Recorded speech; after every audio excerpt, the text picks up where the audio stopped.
Hello everyone, welcome to The Banker's Law. I am your host, Advocate Aditya Srivastava, currently serving as a law officer in one of the public sector banks. Now आज का जो ये lecture है ये काफ़ी ज़्यादा important होने वाला है क्योंकि यहाँ पे हम जितने भी इंपॉर्टेंट प्रोविजंस हैं बैंकिंग रेगुलेशन एक्ट के, ठीक है, बैंकिंग रेगुलेशन एक्ट 1949, इसके सारे इंपॉर्टेंट प्रोविजंस हम यहाँ पे पढ़ने वाले हैं। कई सारे प्रोविजंस मैंने पिछले 3 जो मेरे वीडियोस हैं उनमें मैंने आपको पढ़ा रखे हैं, बैंकिंग रेगुलेशन एक्ट के और इवन एनआई एक्ट के भी पढ़ा रखे हैं, ठीक है। तो आप उन 3 वीडियोस को ज़रूर देख लें।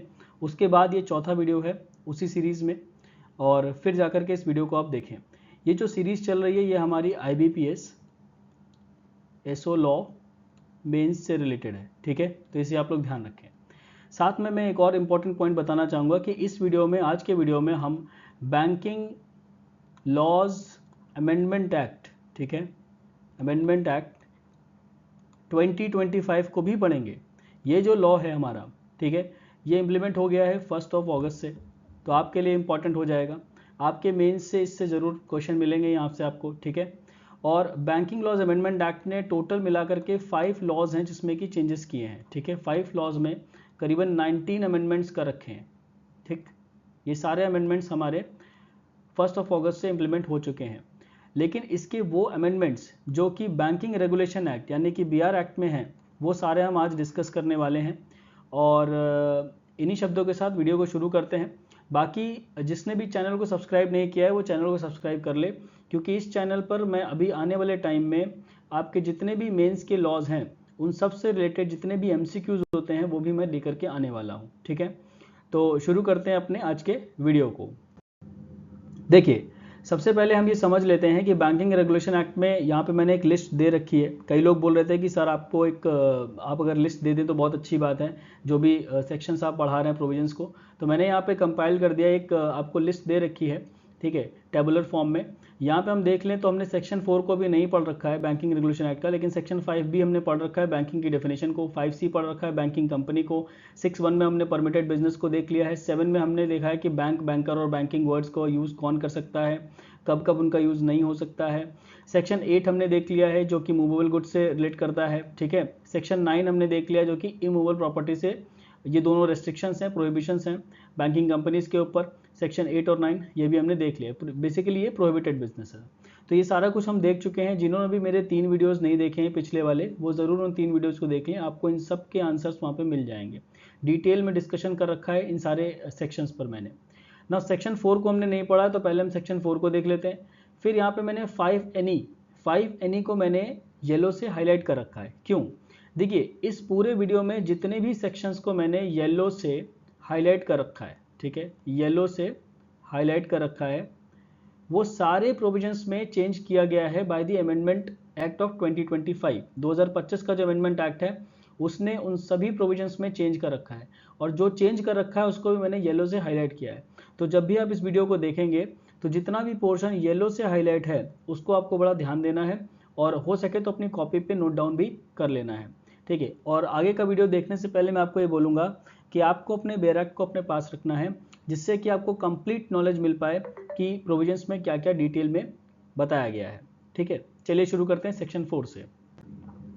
देखिए, section 4 of the banking regulation act क्या कहता है। बेसिकली इसमें एक पावर है to suspend the operation of the banking regulation act. ये पावर किसको दी गई है? 4(1) में ये जो पावर दी गई है सस्पेंशन की पावर, ठीक है, ये पावर दी गई है आपकी सेंट्रल गवर्नमेंट को।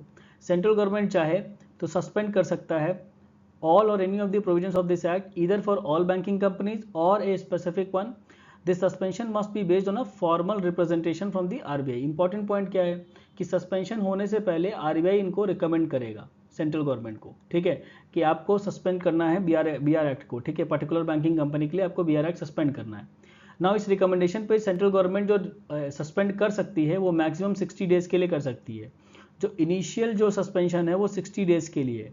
एग्जामिनर इसी तरीके के क्वेश्चंस पूछता है जहाँ पे नंबर्स इन्वॉल्व हैं, तो इसीलिए मैंने देखिए रेड से यहाँ पे हाईलाइट कर दिया है कि आपको ये 60 डेज का जो पीरियड है इसको ध्यान रखना है। नेक्स्ट 4(2) क्या कहता है? 4(2) कहता है in a situation of special emergency. Special emergency के समय पर ये पावर जो है, जो सेंट्रल गवर्नमेंट की पावर है, ये डेलीगेट हो जाती है towards the governor and the nominated deputy governor. अगर गवर्नर की एब्सेंस है तो उसके एब्सेंस पे नॉमिनेटेड डेप्यूटी गवर्नर भी इस पावर का इस्तेमाल कर सकता है और बीआर एक्ट को सस्पेंड कर सकता है। लेकिन जब गवर्नर या नॉमिनेटेड डेप्यूटी गवर्नर सस्पेंड करेंगे तो वो मैक्सिमम 30 डेज के लिए ही कर सकते हैं। ठीक है, यहाँ लिखा है देखिए, मैक्सिमम 30 डेज के लिए ही कर सकते हैं। ठीक है, तो जब सेंट्रल गवर्नमेंट करेगी तो 60 डेज, गवर्नर या डेप्यूटी गवर्नर करेंगे 30 डेज। गवर्नर या डेप्यूटी गवर्नर जो नॉमिनेटेड है वो स्पेशल इमरजेंसी के केस में ऐसा करते हैं। दोनों ही के केस में आरबीआई की रिकमेंडेशन इंपॉर्टेंट है, बिना उसकी रिकमेंडेशन के सस्पेंशन नहीं हो सकता है।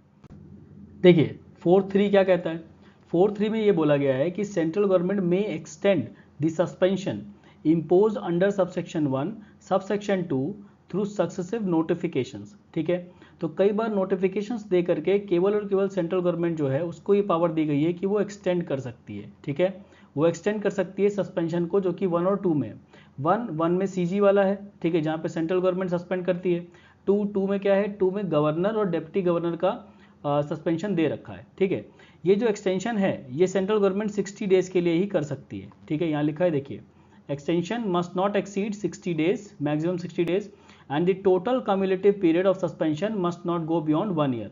और जो टोटल पीरियड यानी कि जो मैक्सिमम सस्पेंशन हो सकता है, ठीक है, मैक्सिमम सस्पेंशन जो हो सकता है एक्सटेंशन को मिला करके वो 1 ईयर हो सकता है।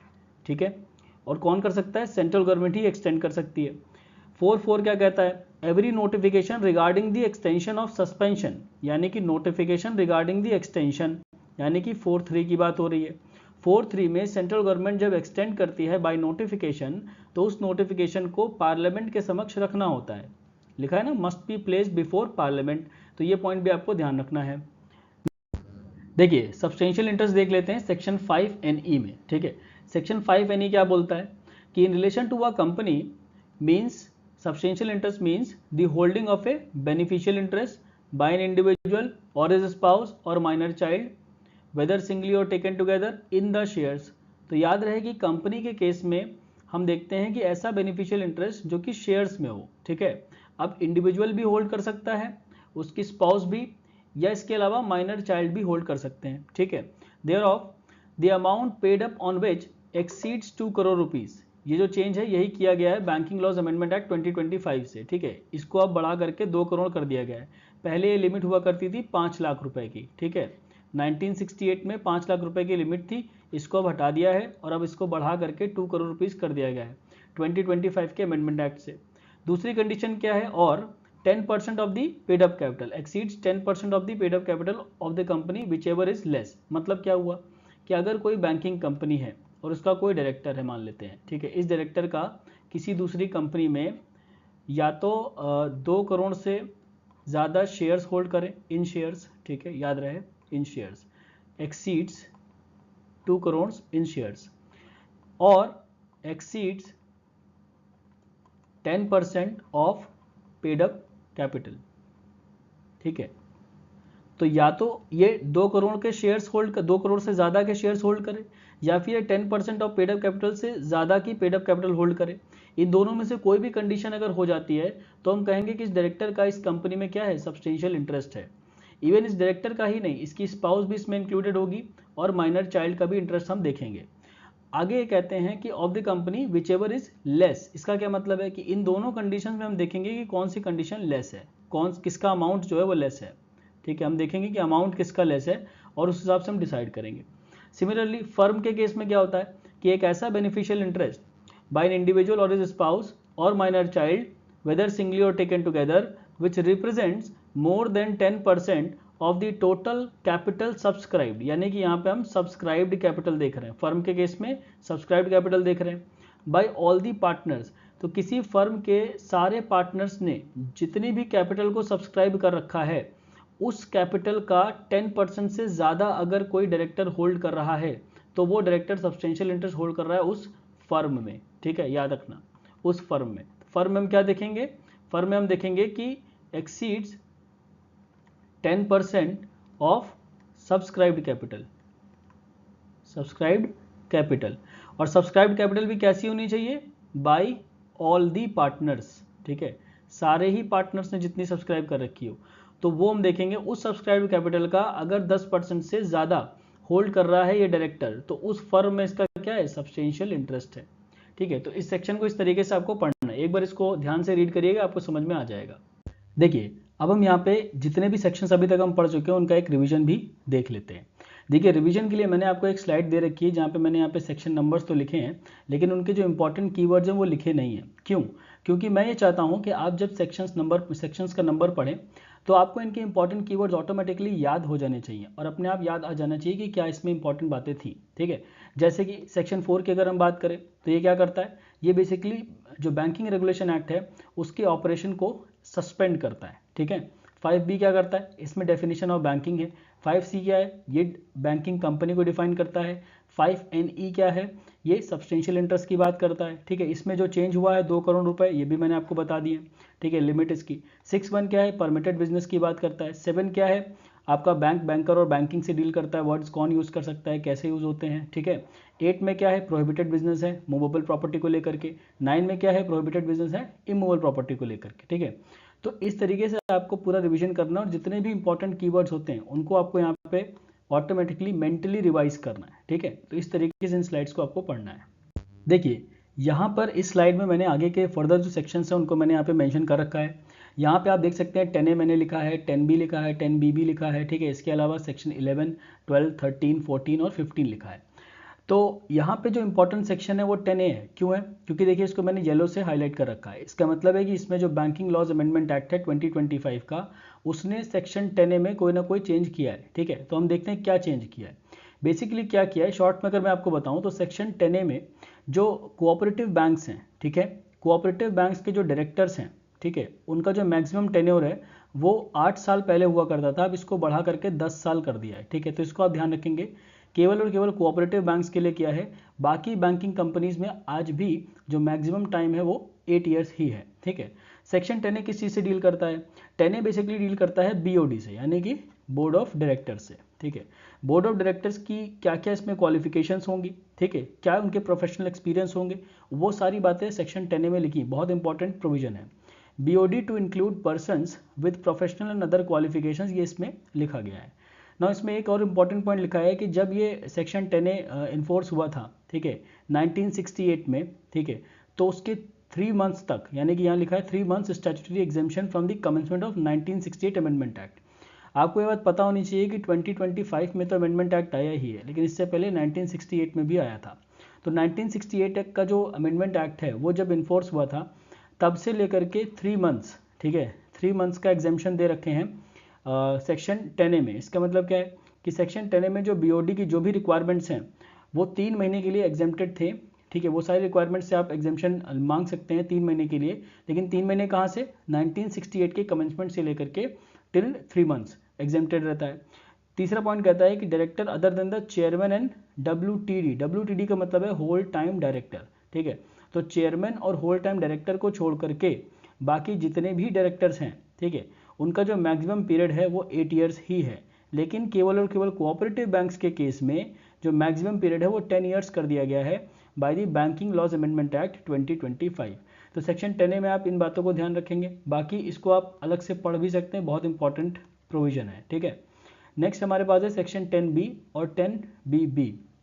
देखिए सेक्शन 10B जो है वो डील करता है banking company to be managed by WTC। यहाँ पे होल टाइम डायरेक्टर था, बट यहाँ पे होल टाइम चेयरमैन वर्ड का यूज़ किया गया। तो इसको ध्यान से देखिएगा कि अगर बात करते हैं बैंकिंग कंपनी की तो उसका मैनेजमेंट कौन करता है, उसका मैनेजमेंट करता है होल टाइम चेयरमैन। ठीक है, और इस होल टाइम चेयरमैन का जो मैक्सिमम टाइम पीरियड होता है, जो इसका टर्म होता है वो होता है 5 ईयर्स। ठीक है, एंड रीअपॉइंटमेंट यहाँ पे पॉसिबल होता है। फिर एक क्वेश्चन यहाँ पे 10BB किसी से डील करता है। 10BB जो है वो बेसिकली डील करता है RBI जब WTC को अपॉइंट करता है तो उससे डील करता है। WTC मतलब होल टाइम चेयरमैन। तो RBI के पास अलग से पावर है कि वो किसी भी बैंकिंग कंपनी का जो WTC है उसको अपॉइंट कर सकता है। ये पावर कहाँ पे मेंशन है, ये पावर मेंशन है सेक्शन 10BB में। ठीक है, और इसमें जब RBI अपॉइंट करता है किसी भी होल टाइम चेयरमैन को तो उसका जो मैक्सिमम टेन्योर होता है वो 3 ईयर्स हो जाता है। नॉर्मली अगर वो अपॉइंट हो रहा है तो 5 ईयर्स है, अगर RBI उसको अपॉइंट कर रहा है तो 3 ईयर्स इसका मैक्सिमम टेन्योर है। इसके अलावा रीअपॉइंटमेंट यहाँ पे पॉसिबल है, ये भी आपको ध्यान रखना है। तो सेक्शन 10A, 10B और 10BB में आपको ये तीनों जो मैंने टाइम पीरियड मेंशन किए हैं ना, मैंने कौन कौन से टाइम पीरियड बताया, 8 ईयर्स बताया, ठीक है, फिर मैंने 10 ईयर्स बताया, फिर मैंने आपको 5 ईयर्स बताया, फिर 3 ईयर बताया। ये 4 जो मैंने टाइम पीरियड्स बताए आपको ध्यान रखने हैं। 8 ईयर्स बाकी सभी बैंकिंग कंपनी के डायरेक्टर्स के लिए हो गया, ठीक है। इवन 10 ईयर्स क्या हो गया, डायरेक्टर्स के लिए हो गया, लेकिन कोऑपरेटिव बैंक्स के केस में, ठीक है, कोऑपरेटिव बैंक्स के केस में। 5 ईयर किसके लिए हो गया, 5 ईयर आपका हो गया कि WTC के लिए, नॉर्मली जब अपॉइंट होता है, ठीक है। इसके अलावा 3 ईयर कब हो गया, जब RBI अपॉइंट करता है WTC को, ठीक है। RBI जब अपॉइंट करता है WTC को, तो उसका मैक्सिमम जो टाइम पीरियड है वो 3 ईयर्स है। तो ये 4 जो टाइम पीरियड है इनको याद रखेंगे। अब हम नेक्स्ट स्लाइड में सेक्शन 11, 12, 13 और 14 देखेंगे। उसके बाद फिर हम सेक्शन 15 को रीड करेंगे, जो यहाँ पे लिखा है। इस स्लाइड को मैं वापस से लगा दूंगा, उसके बाद आप इसको देखेंगे कि सेक्शन 15 में क्या है, ठीक है। देखिए नेक्स्ट स्लाइड में यहाँ पे हम सेक्शन 11 पढ़ने जा रहे हैं। सेक्शन 11 बेसिकली 2 चीज़ों से डील करता है। एक तो यहाँ पे मिनिमम कैपिटल रिक्वायरमेंट है, हर बैंकिंग कंपनी की अपनी एक कैपिटल रिक्वायरमेंट होती है, मिनिमम कैपिटल रिक्वायरमेंट है। इसके अलावा रिजर्व्स की बात करता है, ठीक है, कि क्या रिजर्व्स रहेंगे। हर एक बैंकिंग कंपनी को लाइसेंस लेने के लिए मिनिमम कैपिटल रिक्वायरमेंट को फुलफिल करना होता है और रिजर्व्स को फुलफिल करना होता है। अगर मैं सेक्शन 11 में रिजर्व्स की बात करूं पहले, तो ये रिजर्व वही रिजर्व्स हैं जो सेक्शन 17 में मेंशन है, ठीक है। सेक्शन 17 कहता है कि हर एक बैंकिंग कंपनी को अपने प्रॉफिट्स का, जो उसके टोटल प्रॉफिट्स हैं, जो उसका ईयरली बेसिस पे जो प्रॉफिट है, उस प्रॉफिट का 20% एज अ रिजर्व रखना है, ठीक है। एज अ रिजर्व 20% आपको रखना है, being a banking company. Section 11 further minimum capital requirement की बात करता है, ठीक है। तो कैपिटल रिक्वायरमेंट क्या होनी चाहिए, देखिए कैपिटल रिक्वायरमेंट की जो है वो बेसिकली डिपेंड करती है प्लेस ऑफ बिजनेस पे, कि किसी भी बैंकिंग कंपनी का प्लेस ऑफ बिजनेस कहाँ पे है, इस बात पे ये डिपेंड करता है कि उनकी जो मिनिमम कैपिटल रिक्वायरमेंट है वो क्या होगी, ठीक है। तो अगर कोई एक इंडियन बैंकिंग कंपनी है, इंडियन बैंकिंग कंपनी का मतलब है कि ऐसी बैंकिंग कंपनी जिसका इनकॉर्पोरेशन, ठीक है, जिसका इनकॉर्पोरेशन इंडिया में हुआ है, ठीक। तो ऐसी किसी बैंकिंग कंपनी जिसका इनकॉर्पोरेशन इंडिया में हुआ है, ठीक है, और उसका जो प्लेस ऑफ बिजनेस है वो केवल और केवल एक स्टेट में, ओनली इन वन स्टेट, ठीक है, और वो स्टेट मुंबई या कोलकाता नहीं है, ठीक है। तो उस केस में जो मिनिमम अमाउंट है विद आरबीआई के पास जो उसे रखनी पड़ेगी मिनिमम कैपिटल रिक्वायरमेंट, वो 5 लाख रुपए उसे रखनी पड़ेगी, ठीक है। इसको हम लोग पेड अप कैपिटल भी बोलते हैं, ठीक है, 5 लाख रुपए रखनी पड़ेगी। तो पेड अप कैपिटल और जो रिजर्व्स है उसको मिला करके 5 लाख रुपीज से ज़्यादा या उसके इक्वल होना चाहिए, एडिशनल रिजर्व रिक्वायरमेंट है, ठीक है। तो अगर पूछेगा रिजर्व रिक्वायरमेंट क्या है, तो रिजर्व रिक्वायरमेंट में 2 चीज़ें आती हैं, पेड अप कैपिटल और रिजर्व्स। पेड अप कैपिटल और रिजर्व्स को मिला करके उनकी जो कम्युलेटिव वैल्यू है वो 5 लाख रुपए से ज़्यादा या 5 लाख रुपए होनी चाहिए। किस केस में, उस केस में जहाँ पे इंडियन बैंकिंग कंपनी का जो प्लेस ऑफ बिजनेस है वो केवल और केवल एक ही स्टेट में है, और स्टेट में वो स्टेट मुंबई या कोलकाता नहीं है, ठीक है। और जो मिनिमम अमाउंट आरबीआई के पास रखना है वो 5 लाख रुपए रखना है। सेकंड पॉइंट क्या कहता है कि जहाँ पे प्लेस ऑफ बिजनेस, किसी इंडियन बैंकिंग कंपनी का place of business more than one state में है, यानी कि एक स्टेट से ज़्यादा स्टेट में उसका, कई सारी स्टेट में उसका प्लेस ऑफ बिजनेस है, तो उस केस में भी ये कह रहे हैं कि एक्सक्लूडिंग मुंबई एंड कोलकाता, लेकिन उनमें जो भी स्टेट्स में उसका बिजनेस है उसमें मुंबई और कोलकाता नहीं होना चाहिए, ठीक है। ये एक इंपॉर्टेंट पॉइंट है। तो उस केस में उनको जो मिनिमम कैपिटल रिक्वायरमेंट आरबीआई के पास रखनी है वो 10 लाख रुपीज़ रखनी है, और जो एडिशनल रिजर्व रिक्वायरमेंट है यानी कि paid up capital plus reserves का जो कम्युलेटिव वैल्यू है वो 10 लाख रुपए या उससे ज़्यादा होना चाहिए।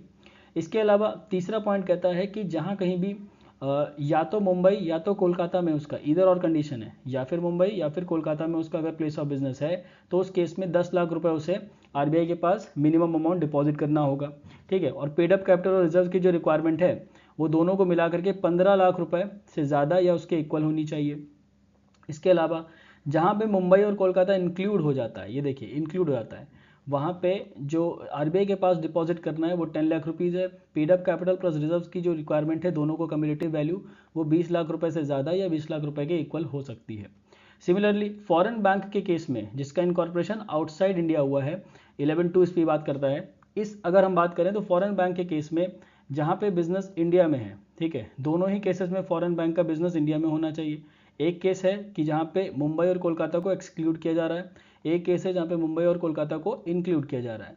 तो जहाँ पे मुंबई एंड कोलकाता दोनों को एक्सक्लूड कर रहा है, दोनों को एक्सक्लूड कर रहे हैं, ना ही मुंबई ना ही कोलकाता, ठीक है।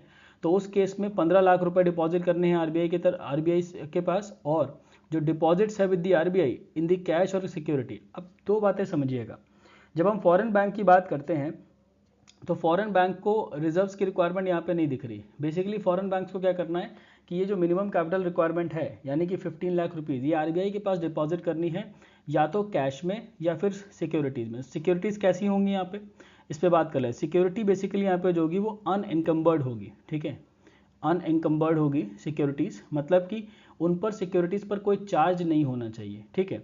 दूसरा क्या है कि अप्रूव्ड सिक्योरिटीज़ होनी चाहिए। अप्रूव्ड सिक्योरिटीज़ का मतलब है कि गवर्नमेंट ऑफ इंडिया जो है उन्हें अप्रूव्ड करे, ठीक है। तो ये दो चीज़ें इंपॉर्टेंट हैं कि सिक्योरिटीज़ ऐसी होनी चाहिए जो अनइनकम्बर्ड हो और अप्रूव्ड सिक्योरिटीज़ हो। तो उन सिक्योरिटीज़ में आरबीआई के पास 15 लाख रुपए या उससे ज़्यादा डिपॉजिट करने होंगे।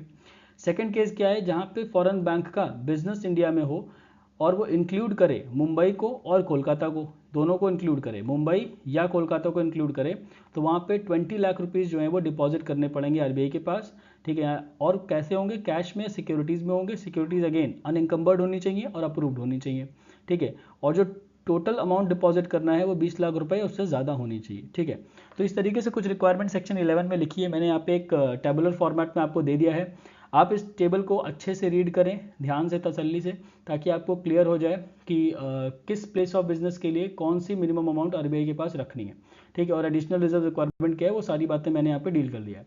सेक्शन 17 20%, इसको आप ध्यान रखिएगा, प्रॉफिट्स का 20% रिजर्व के लिए रखना पड़ता है, ठीक है।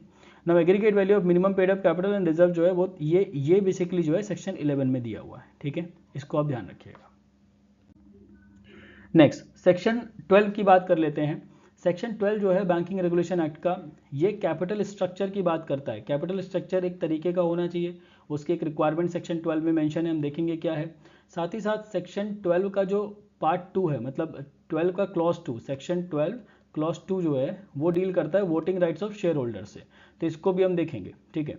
तो पहले हम 12(1) में देख लेते हैं। 12(1) का जो 1 है, फर्स्ट क्लॉज है, उसमें अगर हम देखें तो ऑथराइज कैपिटल, सब्सक्राइब कैपिटल और पेड अप कैपिटल, तीन तरीके के कैपिटल्स की बात करी गई है। नाउ इसमें सिंपल फॉर्मूला है कि जो ऑथराइज कैपिटल है किसी भी बैंकिंग कंपनी की, ठीक है, उसका हाफ या उससे ज़्यादा सब्सक्राइब्ड कैपिटल होना चाहिए। सब्सक्राइब्ड कैपिटल जो है उसका हाफ या उससे ज़्यादा उसकी पेड अप कैपिटल होनी चाहिए। मतलब कि एक बैंकिंग कंपनी जो होती है वो सबसे पहले ऑथराइज कैपिटल बताती है कि मेरी इतनी ऑथराइज कैपिटल, फॉर एग्जांपल 100 मान लेते हैं ऑथराइज कैपिटल है। तो अगर 100 ऑथराइज कैपिटल है तो 100 का आधा यानी कि 50, तो लगभग में 50 उसकी क्या होनी चाहिए, सब्सक्राइब्ड कैपिटल होनी चाहिए, या 50 से ज़्यादा भी हो सकती है, या तो 50 हो या 50 से ज़्यादा होनी चाहिए सब्सक्राइब्ड कैपिटल। सिमिलरली जब हम पेड अप कैपिटल की बात करते हैं तो वो 50 का आधा यानी कि 25, या तो 25 हो या फिर 25 से ज़्यादा हो, ठीक है। तो ये रूल यहाँ पे लिखा गया है। जैसे एग्जांपल के तौर पे अगर हम देखें, अगर हम ए को ऑथराइज कैपिटल मानते हैं, एस को अगर हम सब्सक्राइब्ड कैपिटल मानते हैं और पी से हम पेड अप कैपिटल मानते हैं, तो जो फॉर्मूला यहाँ पे निकल करके आता है वो ये है कि एस जो है वो ग्रेटर देन और इक्वल टू होना चाहिए हाफ ऑफ ए यानी कि ऑथराइज कैपिटल के, और पी जो होता है वो ग्रेटर देन और इक्वल होना चाहिए हाफ ऑफ एस के, ठीक है। इससे हम एक कंक्लूजन निकाल सकते हैं, थर्ड पे लिखा हुआ है कि therefore P is greater than और इक्वल टू 1/4 ऑफ ए, यानी कि ऑथराइज कैपिटल यानी कि जो 100 थी हमारी, इसका 1/4 यानी कि 25 होना चाहिए, या 25 से ज़्यादा होना चाहिए क्या चीज़, पी। देखिए सेम कंक्लूजन यहाँ पे ड्रॉ हो रहा है, जो हमने यहाँ पे देखा वही कंक्लूजन यहाँ पे भी देखा है, ठीक है। तो इसको आप ध्यान रखेंगे। फोर्थ पॉइंट ये कहता है कि इफ़ कैपिटल इज इंक्रीज, अब मान लेते हैं कि किसी को अपनी ऑथराइज कैपिटल को बढ़ाना है, 100 से बढ़ा करके उस कैपिटल को मान लीजिए 200 करना है। तो अगर कैपिटल को इंक्रीज करना है, अगर आप कैपिटल को इंक्रीज करते हैं 200 करते हैं फ्यूचर में, तो 200 में भी आपको सेम रेशियो देखना पड़ेगा, ठीक है। सेम रेशियो देखना पड़ेगा सब्सक्राइब कैपिटल का, सेम रेशियो देखना पड़ेगा पेड अप कैपिटल का, ठीक है। और वो कितने दिन में देखना पड़ेगा, यहाँ लिखा है the capital is increase in 1 and 2 must met within 2 years as allowed by the RBI. तो आरबीआई कहता है कि विद इन 2 ईयर्स, ठीक है, विद इन 2 ईयर्स आपको सेम जो रेशियो है वो मेंटेन करना पड़ेगा, ठीक है। तो वही चीज़ यहाँ पे मैंने चार्ट के थ्रू समझा रखी है, जैसे कि authorise capital must be sufficiently high, ठीक है। रेशियो रूल यहाँ पे अभी कुछ नहीं है ऑथराइज कैपिटल के लिए, कंप्लाइंस टाइम ऑथराइज के लिए कुछ नहीं है। लेकिन जब सब्सक्राइब्ड कैपिटल कंपनी की आ जाती है तो वो सब्सक्राइब्ड कैपिटल ऑथराइज कैपिटल की 50% से ज़्यादा या उसके इक्वल होनी चाहिए, पॉइंट नंबर 1। दूसरी चीज़, इमीडिएटली आपको ये काम करना है, ठीक है। कंप्लाइंस टाइम क्या है, इमीडिएटली है। पेड अप कैपिटल जब आप नहीं देखेंगे तो वो 50% ऑफ सब्सक्राइब्ड कैपिटल के ज़्यादा या उसके इक्वल होनी चाहिए, ठीक है, और वो भी इमीडिएटली होनी चाहिए। फर्दर फोर्थ पॉइंट कहता है कि अगर कैपिटल इंक्रीज करनी है, यानी कि ऑथराइज कैपिटल को अगर इंक्रीज करना है, that must meet the same proportionate requirements as above within 2 years subject to the RBI approval। और साथ में आपको आरबीआई का अप्रूवल भी लगेगा, ठीक है, ऑथराइज कैपिटल को इंक्रीज करने के लिए। देखिए सेक्शन 12(2) क्या कहता है, अभी मैंने आपको बताया कि ये voting rights of share holders की बात करता है। यहाँ पे एक सीलिंग लगी हुई है 12(2) में, वो क्या है, देखिए, no person holding shares in a banking company shall in respect of any share held by him exercise voting rights on poll in the excess of 10%, यानी कि 10% से ज़्यादा के शेयर्स कोई भी व्यक्ति होल्ड नहीं कर सकता है, कोई भी शेयर होल्डर 10% से ज़्यादा के शेयर्स होल्ड नहीं कर सकता है, मैक्सिमम 10% ही कर सकता है। लेकिन ये 10% किसका होगा, 10% of the total voting rights of all the share holders of the banking company, ठीक है। तो हमें देखना है कि सारे के सारे शेयर होल्डर्स कितना वोटिंग राइट होल्ड कर रहे हैं, तो जितना वोटिंग राइट्स वो होल्ड कर रहे हैं उसके 10% से ज़्यादा कोई एक शेयर होल्डर होल्ड नहीं कर सकता है।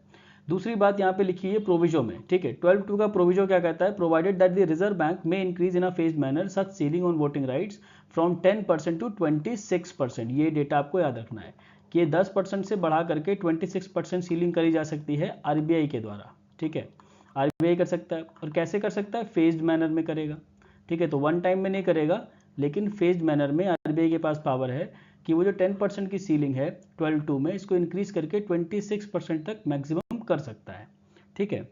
देखिए सेक्शन 13 और सेक्शन 14 देख लेते हैं बैंकिंग रेगुलेशन एक्ट का। सेक्शन 13 डील करता है कमीशन से, ब्रोकरेज से और डिस्काउंट से। बेसिकली सेक्शन 13 एक लिमिट तय करता है कि कितना हम कमीशन दे सकते हैं बीइंग अ बैंकिंग कंपनी, कितना ब्रोकरेज दे सकते हैं, कितना डिस्काउंट दे सकते हैं फॉर शेयर्स, ठीक है, शेयर्स के लिए हम कितना दे सकते हैं। तो जो लिमिट यहाँ पे रखी गई है वो है कि मैक्सिमम आप 2.5% ही कमीशन, डिस्काउंट या ब्रोकरेज दे सकते हैं, ठीक है। और 2.5% किसका होना चाहिए, 2.5% ऑफ पेड अप वैल्यू, यानी कि शेयर का जो प्राइस पेड होता है, ठीक है, जो इसका प्राइस होता है पेड प्राइस, ठीक है, इसका 2.5% मैक्सिमम आप ब्रोकरेज, डिस्काउंट और कमीशन दे सकते हैं।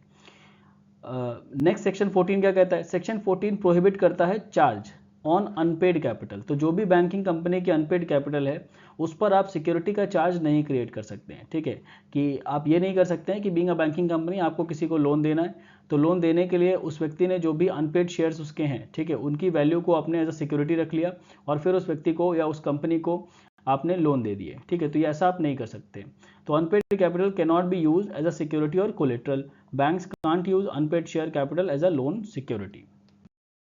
देखिए अब हम इस लिस्ट को कंप्लीट कर सकते हैं, यहाँ पे जितने भी सेक्शंस लिखे हैं सारे हमने कंप्लीट कर लिए, केवल सेक्शन 15 नहीं किया, बाकी सारे कर लिए। सेक्शन 10A हमने देख लिया, बीओडी से रिलेट करता है, प्रोफेशनल अदर क्वालिफिकेशन, ठीक है। सेक्शन 10B और 10B भी देख लिया यहाँ पे, ठीक है, ये सारे टाइम पीरियड देख लिए, 10 ईयर्स, 8 ईयर्स, 5 ईयर्स, 3 ईयर्स, ठीक है। सेक्शन 11 देख लिया, 12 देख लिया, 13 देख लिया, 14 देख लिया। ना सेक्शन 15 क्या कहता है, सेक्शन 15 डील करता है डिविडेंड से, ठीक है, कि कोई भी बैंकिंग कंपनी डिविडेंड डिक्लेयर कर सकती है, लेकिन डिविडेंड डिक्लेयर करने से पहले उस बैंकिंग कंपनी को जो सेक्शन 17 में रिजर्व्स की रिक्वायरमेंट है उसे फुलफिल करना होगा, ठीक है। तो रिजर्व्स पहले रखे जाते हैं, उसके बाद ही डिविडेंड डिक्लेयर होता है। देखिए इसको समझते हैं, a banking company shall not pay any dividend on its shares until all its capitalise expenses like preliminary expenses, share selling commissions etcetera are completely written off. तो सिंपल रूल बस section 15 क्या कहता है कि डिविडेंड को देने से पहले, डिविडेंड को डिक्लेयर करने से पहले आपको अपने सारे के सारे जो कैपिटलाइज एक्सपेंसेस हैं उनको पूरा करना होगा। अब कैपिटलाइज एक्सपेंसेस में क्या क्या आता है यहाँ पे लिखा हुआ है, देखिए ये सारे आपको याद करने हैं। ये capitalise expenses include preliminary expenses, organisation expenses, commissions on sale of shares, brokerage, amounts of losses incurred etcetera, ठीक है। तो ये कैसे, कहाँ पता लगेगा कि लॉस कितना हुआ, ये सेक्शन 29 में जब आप प्रॉफिट एंड लॉस अकाउंट देखोगे बैंकिंग कंपनी का तो आपको पता लग जाएगा, ठीक है। बाकी सारे एक्सपेंसेस आप ऑटोमेटिकली पढ़ सकते हैं, समझ सकते हैं। कमीशंस, ब्रोकरेज हमने पीछे देख लिया है, ठीक है, सेक्शन 13 में हमने डील किया था ये, ठीक है। तो ये सारे सेक्शंस को एक बार आप रीड कर लीजिएगा बेयर एक्ट से, आपको क्लियर हो जाएगा। यहाँ पे आपको ये 4 पॉइंट्स इंपॉर्टेंट हैं कि कैपिटलाइज एक्सपेंसेस में क्या क्या चीज़ें आती हैं, ठीक है। एग्जामिनर कभी कभी क्वेश्चन पूछ लेता है कि which of the following is not a part of capitalise expenses. तो आपको अगर ये पता होंगे चारों, ठीक है, तो आप उसमें से करेक्ट आंसर चूज कर सकते हैं। देखिए सेक्शन 16 किससे डील करता है, प्रोहिबिशन ऑफ कॉमन डायरेक्टर से, ठीक है। काफी टेक्निकल प्रोविजन है, इसको ध्यान से देखिएगा। 16(1) कहता है कि no person shall be a director of more than one banking company at the same time. मतलब कि 2 बैंकिंग कंपनीज का सेम डायरेक्टर नहीं हो सकता है, सिंपल।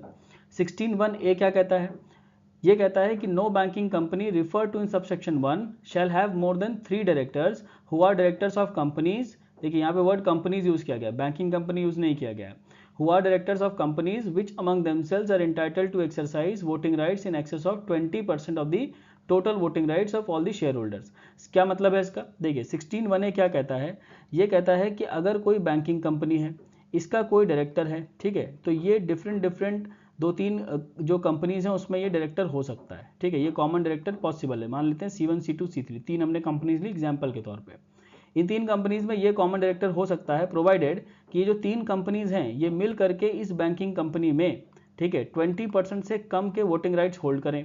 अगर ऐसा होगा तभी ये कॉमन डायरेक्टर पॉसिबल है। अगर ये 20% से ज़्यादा के वोटिंग राइट्स होल्ड करेंगी ये तीनों कंपनीज मिल करके इस बैंकिंग कंपनी में, तो फिर ये डायरेक्टर कॉमन डायरेक्टर नहीं बनाया जा सकता है इन सारी कंपनीज में, ठीक है, इसको आपको ध्यान रखना है। सेक्शन 16(2) क्या कहता है? 16(2) सिंपल ये कहता है कि 1956 में ये प्रोविजन को इन्फोर्स किया गया था। सेक्शन 16 को 1956 में इन्फोर्स किया गया था। तो एनफोर्समेंट डेट से विद इन 2 मंथ्स उन सभी डायरेक्टर्स को रिजाइन करना था जो कि पहले से कॉमन डायरेक्टर्स थे, ठीक है, इस प्रोविजन के अगेंस्ट में जो भी कॉमन डायरेक्टर्स थे उनको रिजाइन करना था विद इन 2 मंथ्स, ठीक है, इसको आप ध्यान रखेंगे, फ्रॉम 1956। सेक्शन 16(3) ये हमारे लिए मोस्ट इंपॉर्टेंट है यहाँ पे, क्यों? क्योंकि ये हाईलाइटेड है, देखिए येलो से हाईलाइटेड है, मतलब कि इसमें जो चेंजेस यहाँ पे मैंने लिखे हैं, ठीक है, येलो से, ये सारे के सारे इंट्रोड्यूस हुए हैं बैंकिंग लॉज अमेंडमेंट एक्ट 2025 से। तो यहाँ पे बेसिकली एग्जेम्पशन की बात करी गई है, ठीक है, यहाँ पे एग्जेम्पशन की बात करी गई है।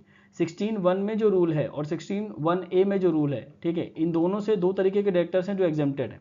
कौन कौन से? 2 types of directors are exempted. कौन? पहला है डायरेक्टर्स अपॉइंटेड बाय RBI, दूसरा है directors of a central cooperative bank elected as director, ठीक है, elected as director to the board of state cooperative bank in which he is already a member. मतलब पहले से ये मेंबर होने चाहिए स्टेट कोऑपरेटिव बैंक में, ठीक है, इसके बोर्ड में पहले से मेंबर होने चाहिए, साथ ही साथ ये डायरेक्टर होने चाहिए सेंट्रल कोऑपरेटिव बैंक के। उसके बाद इनका इलेक्शन होना चाहिए एज अ डायरेक्टर, ठीक है, to the board of the state cooperative bank. तो इस तरीके के डायरेक्टर्स जो हैं वो कॉमन डायरेक्टर्स बनाए जा सकते हैं। वही बात यहाँ पे लिखी है, nothing in subsection 1 shall apply to or in relation to any director appointed by the reserve bank or the director of a central cooperative bank elected to the board of state cooperative bank in which he is a member, ठीक है, इस बात को आप ध्यान रखेंगे। तो एक तो ये पॉइंट याद रखेंगे सेक्शन 16(3) का। 16(1) का जो कॉमन रूल है, ये जनरल रूल है, इसको आप ध्यान रखेंगे कि सेम बैंकिंग कंपनी में दो डिफरेंट बैंकिंग कंपनी में सेम डायरेक्टर नहीं हो सकता है। 16(1)(a) में बोल रहा है कि बैंकिंग कंपनीज के अलावा जो दूसरी कंपनीज हैं उसमें कॉमन डायरेक्टर हो सकता है, लेकिन मैक्सिमम 3 ही होंगे, प्रोवाइडेड वो सारी कंपनीज मिल करके 20% से ज़्यादा के वोटिंग राइट्स होल्ड ना करें, ठीक है, इसको आप एक बार रीड कर लीजिएगा। देखिए नेक्स्ट हमारे पास है सेक्शन 17। सेक्शन 17 डील करता है रिजर्व फंड से, ठीक है, ये मैं आपको पढ़ा चुका हूँ बट डिटेल में हमने नहीं पढ़ा था। सेक्शन 17(1) की अगर हम बात करें तो ये कहता है कि every banking company incorporated in India, मतलब ये जो रिजर्व फंड की रिक्वायरमेंट है ये केवल और केवल इंडियन बैंकिंग कंपनी की रिक्वायरमेंट है, ठीक है, और ये आपको मैं पढ़ा चुका हूँ अगर आपको याद आ रहा हो, ठीक है। कहाँ पढ़ाया था मैंने? ये सेक्शन 11(2) में पढ़ाया था, जहाँ पे मैंने फॉरेन बैंक्स के मिनिमम कैपिटल रिक्वायरमेंट और उनके रिजर्व्स की बात की थी। वहाँ पे मैंने बताया था कि फॉरेन बैंक्स यानी कि जिनका इनकॉर्पोरेशन आउटसाइड इंडिया हुआ है उनको रिजर्व की कोई रिक्वायरमेंट नहीं होती है, ठीक है, वहाँ पे मैंने पढ़ाया था, एक बार आप रिवाइज करिएगा आपको समझ में आ जाएगा। तो ये जो रिक्वायरमेंट है सेक्शन 17 की, ये केवल और केवल इंडियन बैंकिंग कंपनी के लिए होती है, ठीक है। 17(1) कहता है कि every banking company incorporated in India must create a reserve fund before declaring dividends. ये भी बता चुका हूँ आपको कि डिविडेंड डिक्लेयर करने से पहले, सेक्शन 15 में डिविडेंड देखा था, उसको डिक्लेयर करने से पहले उस बैंकिंग कंपनी को, इंडियन बैंकिंग कंपनी को रिजर्व फंड को क्रिएट करना होता है। दूसरा पॉइंट क्या है कि at least 20% of the net profits as disclose in the profit and loss account under section 29 before dividends must be transferred annually. तो ये जो रिजर्व फंड होता है ये ईयरली क्रिएट होता है, ठीक है, ईयरली क्रिएट होता है और इसमें 20% ऑफ प्रॉफिट्स रखे जाते हैं। 20% ऑफ प्रॉफिट्स एटलीस्ट होते हैं, मतलब इससे ज़्यादा भी हो सकते हैं, ठीक है, 20% तो रखना ही है, ठीक। 17(1)(a) क्या कहता है? 17(1)(a) एग्जेम्पशन की बात करता है कि ये जो सेक्शन 17 है, ठीक है, इससे कुछ बैंकिंग कंपनीज को एग्जेम्प्ट किया जा सकता है। एग्जेम्पशन कौन करता है? Central government. सेंट्रल गवर्नमेंट को ये पावर दी गई है कि वो किसी भी इंडियन बैंकिंग कंपनी को एग्जेम्प्ट कर सकती है from the requirement of section 17, लेकिन उससे पहले रिकमेंडेशन ऑफ RBI होना चाहिए, ठीक है, रिकमेंडेशन ऑफ RBI इंपॉर्टेंट है, RBI रिकमेंड करेगा तभी हो सकता है। अब RBI किस बेसिस पर रिकमेंड करता है? RBI देखता है कि जो अमाउंट है रिजर्व फंड में उस बैंकिंग कंपनी की और जो अमाउंट है शेयर प्रीमियम अकाउंट में। शेयर प्रीमियम अकाउंट का क्या मतलब हुआ कि शेयर्स दे करके जो पैसा आता है, ठीक है, वो पैसा शेयर प्रीमियम अकाउंट में जाता है। तो उस अकाउंट में जो भी अमाउंट है, उसको देखेंगे, प्लस रिजर्व फंड में जो अमाउंट है उसको देखेंगे। अगर दोनों को प्लस करने पर, ठीक है, उनकी वैल्यू ग्रेटर देन और इक्वल टू आ रही है paid up capital of the banking company, तो आरबीआई कहता है कि ऐसी कोई भी बैंकिंग कंपनी स्टेबल कहलाती है। ठीक, तो क्योंकि वो स्टेबल है इसीलिए उसे एग्जेम्प्ट कर दिया जाए from the requirement of section 17 by the central government on the recommendation of RBI. तो आरबीआई रिकमेंड कर देता है कि ऐसी किसी भी बैंकिंग कंपनी को एग्जेम्प्ट कर दिया जाए फ्रॉम सेक्शन 17, और उस रिकमेंडेशन पर सेंट्रल गवर्नमेंट जो है वो एग्जेम्प्ट कर देती है। 17(2) क्या कहता है? If a banking company appropriates any amount from the reserve fund or the share premium account, यानी कि रिजर्व फंड और शेयर प्रीमियम अकाउंट से कोई भी पैसा अगर निकाला जाता है तो that must be reported to the RBI within 21 days. ठीक है, तो आपको फैक्ट और रीजन रिपोर्ट करने पड़ेंगे आरबीआई को विद इन 21 डेज। 21 डेज कहाँ से देखेंगे? 21 डेज फ्रॉम दी अप्रोप्रिएशन देखेंगे। ठीक है, अप्रोप्रिएशन देखेंगे, ये ध्यान रखिएगा। ठीक है, तो इस सेक्शन को एक बार डिटेल में पढ़ लीजिएगा, आपको बहुत अच्छे से क्लियर हो जाएगा। देखिए नेक्स्ट हमारे पास है section 18 of the banking regulation act 1949 versus section 42 of the RBI act 1934। Section 18 जो बैंकिंग रेगुलेशन एक्ट का है वो डील करता है कैश रिजर्व से, यानी कि सीआर से, और section 42 of the RBI act जो है वो डील करता है सीआरआर से, यानी कि कैश रिजर्व रेशियो से। ये आपने सुना होगा। ठीक है, तो दोनों ही सेक्शंस काफ़ी कंफ्यूजिंग है, इसीलिए बड़े डिटेल में इसको देखिएगा कि कैश रिजर्व क्या होता है और कैश रिजर्व रेशियो क्या होता है। देखिए जो कैश रिजर्व रेशियो है सीआरआर, ये बेसिकली शेड्यूल्ड बैंक्स पर लगता है, और जो सीआर रिक्वायरमेंट है सेक्शन 18 की, ये आपकी नॉन शेड्यूल्ड बैंक्स के लिए होती है। ठीक, शेड्यूल्ड बैंक्स कौन होते हैं? शेड्यूल्ड बैंक्स वो होते हैं जो आरबीआई के, ठीक है, आरबीआई एक्ट के शेड्यूल 2 में बेसिकली लिस्ट होते हैं, वो सारे के सारे शेड्यूल्ड बैंक्स हैं। और अगर मैं बात करूं कि कैश रिजर्व के लिए जो कि नॉन शेड्यूल्ड बैंक्स के लिए होता है, ठीक है, ये सारे के सारे आपको कहाँ मिलेंगे? सेक्शन 2E में मिल जाएंगे। ठीक है, ऑफ दी आरबीआई एक्ट के सेक्शन 2E में मिल जाएंगे, तो इसको आप लोग देख लीजिएगा। देखिए every banking company which is a scheduled bank has a duty to maintain certain cash reserve with the reserve bank. Important point ये है कि शेड्यूल्ड बैंक्स को जो सीआरआर मेंटेन करना होता है वो कैश में करना होता है और केवल आरबीआई के पास करना होता है। जबकि अगर मैं कैश रिजर्व की बात करूं तो ये आरबीआई के पास भी कर सकते हैं। ठीक है, बैंक्स खुद भी रख सकते हैं अपने पास, और अपनी सब्सिडरीज के पास भी रखा सकते हैं, ये भी ध्यान रखिएगा। ठीक, तो तीनों जगह पर रखा जा सकता है। फर्दर ये कहते हैं कि section 42 of the reserve bank of India act 1934। Now in case of non scheduled banks section 18 of the banking regulation act 1949 provides for the maintenance of cash reserve. Now scheduled banks की definition देखें तो bank which is included in the second schedule of the reserve bank of India under section 42(6) of the RBI Act, the Reserve Bank may include any bank in the second schedule if it satisfies the following conditions।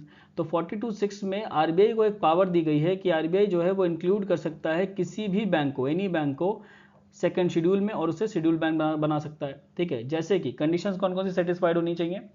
It has a paid up capital and reserves of an aggregate value of not less then 5 lakh rupees, यानी कि minimum जो value होनी चाहिए, ठीक है, minimum aggregate value जो होनी चाहिए आपकी कैपिटल, पेड अप कैपिटल और रिजर्व्स की, वो 5 लाख रुपीज़ होनी चाहिए उस बैंक की, तब जाकर के उसको सेकंड शेड्यूल में लिस्ट कर देगा आरबीआई।